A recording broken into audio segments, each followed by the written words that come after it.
नमस्कार, आप देख रहे हैं 4 PM बिहार और मैं हूं अभिषेक मिश्रा। हिना साहब की बात करेंगे। सिवान के बाहुबली सांसद रहे शहाबुद्दीन की पत्नी है हिना साहब और बिहार के कुछ महत्वपूर्ण सवालों में से एक सवाल है कि आखिरकार हिना साहब का अगला ठिकाना क्या होगा।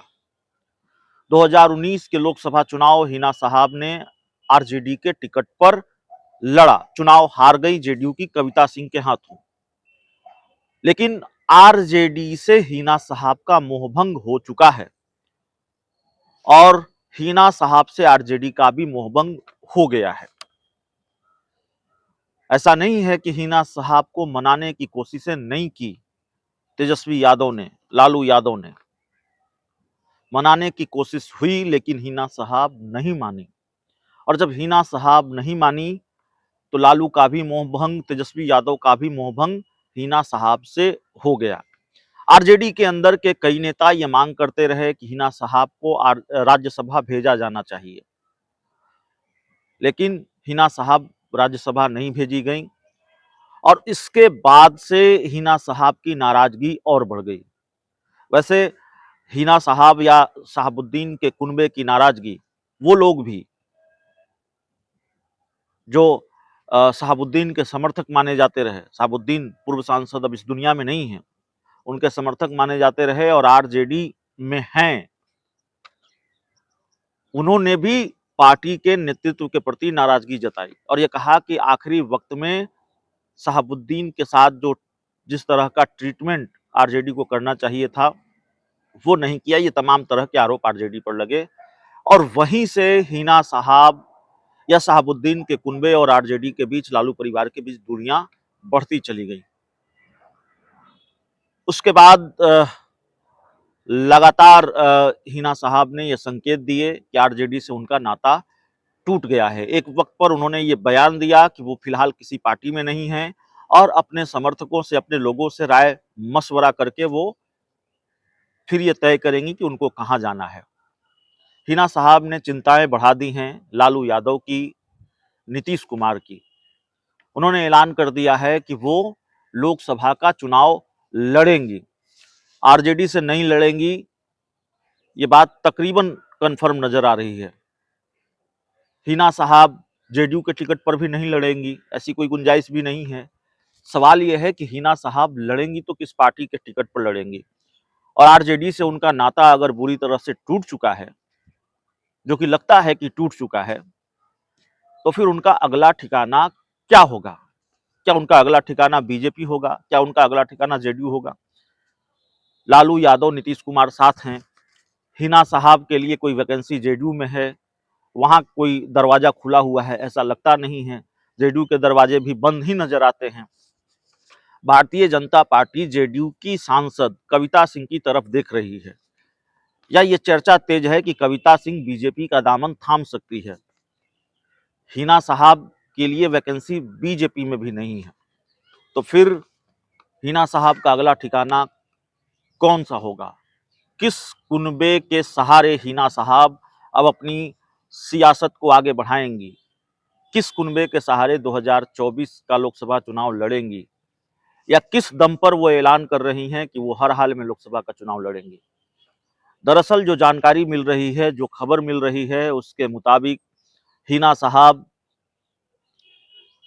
ओवैसी की पार्टी एआईएमआईएम के टिकट पर चुनाव लड़ सकती हैं। एआईएमआईएम के टिकट पर 2024 का लोकसभा चुनाव हिना साहब लड़ सकती हैं और ये बात धीरे धीरे पुख्ता हो रही है।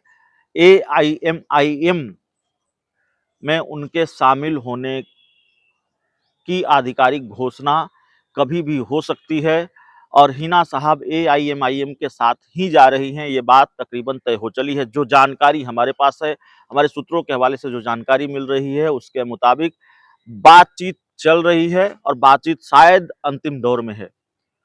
तो हिना साहब के लिए अगर भाजपा के दरवाजे बंद हैं या भाजपा में कोई वैकेंसी नहीं है, आरजेडी और जेडीयू में कोई वैकेंसी नहीं है, आरजेडी से तो नाता ही टूट चुका है, मोह भंग हो चुका है, तो हिना साहब निर्दलीय चुनाव नहीं लड़ने जा रही हैं। वो ओवैसी की पार्टी के टिकट पर चुनाव लड़ने जा रही हैं। और ऐसा नहीं है कि इस बात की गुंजाइश अब नजर आ रही हो कि हिना साहब एआईएमआईएम के साथ जाएंगी। गोपालगंज में उपचुनाव था और गोपालगंज के उपचुनाव में आरोप लगा हिना साहब पर कि उन्होंने या शहाबुद्दीन के कुनबे ने एक तरह से आरजेडी को नुकसान पहुंचाने के लिए, महागठबंधन को नुकसान पहुंचाने के लिए ओवैसी की पार्टी एआईएमआईएम की मदद की है, जिस तरह की बात सामने आई। और फिर उसी समय से ये चर्चा तेज हो गई कि ओवैसी की पार्टी एआईएमआईएम और हिना साहब के बीच नजदीकियां बढ़ रही हैं। इस बात के संकेत लगातार मिलते रहे कि हिना साहब का अगला ठिकाना एआईएमआईएम हो सकता है। तो एक तरह से बड़ी जानकारी है, हिना साहब एआईएमआईएम के साथ जा सकती हैं और एआईएमआईएम के टिकट पर ही चुनाव लड़ सकती हैं। 2019 के लोकसभा चुनाव में उनको हार मिली थी और एक बड़े अंतर से हार मिली थी, लेकिन अच्छे खासे वोट भी हिना साहब ने प्राप्त किए थे। आरजेडी के टिकट पर वो चुनाव लड़ी थी और जेडीयू की कविता सिंह के हाथों वो हार गई थी। जेडीयू की कविता सिंह ने हिना साहब को 1,69,058 वोटों से हराया था। छोटी हार नहीं है, बड़ी हार ही कहेंगे। और तीसरे नंबर पर भाकपा माले के अमरनाथ यादव रहे थे, दूसरे नंबर पर जाहिर है हिना साहब रही थी। कविता सिंह को 4,48,473 वोट मिले थे, हिना साहब को 3,31,515 वोट मिले थे और अमरनाथ यादव को 74,644 वोट मिले थे। तो हिना साहब 2019 का लोकसभा चुनाव हार गई, बड़े अंतर से हारी। पहले नंबर पर जेडीयू की कविता सिंह रही, जिन्होंने हिना साहब को शिकस्त दी और तीसरे नंबर पर सीपीआई-एमएल के अमरनाथ यादव रहे। अमरनाथ यादव के लिए या सीपीआई-एमएल ने यह सीट एक बार फिर मांग की है, सिवान की सीट की डिमांड की है। सीपीआई-एमएल ने कहा है कि 5 लोकसभा की सीटें चाहिए। दीपांकर भट्टाचार्य से भी हमारी बात हुई और उन्होंने कहा है कि पाटलिपुत्रा, काराकाट, जहानाबाद, उसके बाद सिवान, ये सारी सीटें, आरा, ये सारी सीटें हमें चाहिए। तो सिवान पर भी सीपीआई-एमएल की नजर है। तो सिवान में इस बार मुकाबला दिलचस्प हो सकता है।